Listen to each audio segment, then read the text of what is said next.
দেশের সোনা বিক্রি করলো আরবিআই। আবারও কি ফিরছে 1991 সালের দুঃস্বপ্ন? অর্থনৈতিক চকচকের মুখোশে বড় ফাটল। মোদী সরকারের অর্থনীতি নিয়ে বড় প্রশ্ন। বিশ্বমঞ্চে ভারতের অর্থনৈতিক উত্থানের জয়গান। বিশ্বের দ্রুততম বর্ধনশীল বড় অর্থনৈতিক তকমা, কিন্তু সেই ছবির আড়ালে কি অন্য কোনো বাস্তবতা? আন্তর্জাতিক সংবাদ মাধ্যম ব্লুমবার্গের এক রিপোর্টকে ঘিরে শুরু হয়েছে জোর বিতর্ক। রিপোর্টের দাবি, দেশের বৈদেশিক মুদ্রার রিজার্ভের উপর চাপ সামলাতে রিজার্ভ ব্যাংক অফ ইন্ডিয়া স্বর্ণ ভাণ্ডারের একটি অংশ কমিয়েছে। যদিও এই দাবি নিয়ে এখনো কোনো আনুষ্ঠানিক মন্তব্য করেনি আরবিআই বা কেন্দ্র সরকার। 1200 কোটি ডলারের সোনা কমেছে মাত্র 2 সপ্তাহে। বড় পতনের দাবি, প্রশ্নের মুখে রিজার্ভ ব্যবস্থাপনা। ব্লুমবার্গের রিপোর্ট অনুযায়ী মাত্র 2 সপ্তাহে প্রায় 1200 কোটি ডলার মূল্যে সোনার পরিমাণ কমছে ভারতের রিজার্ভে।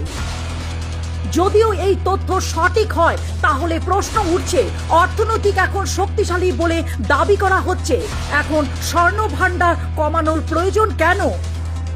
এটা কি কেবল রিজার্ভ ম্যানেজমেন্টের অংশ, নাকি চাপের ইঙ্গিত?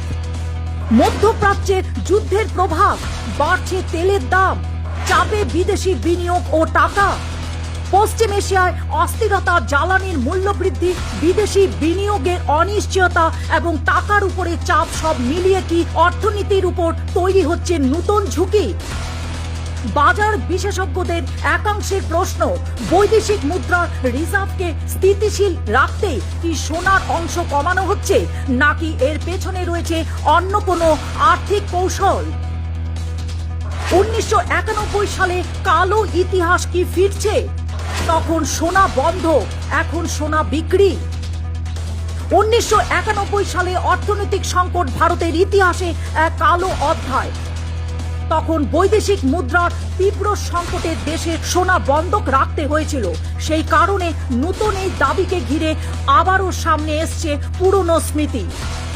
তবে 1991 আর বর্তমান ভারতের অর্থনৈতিক পরিস্থিতি এক নয়, একথা মনে করিয়ে দিচ্ছে বিশেষজ্ঞরা।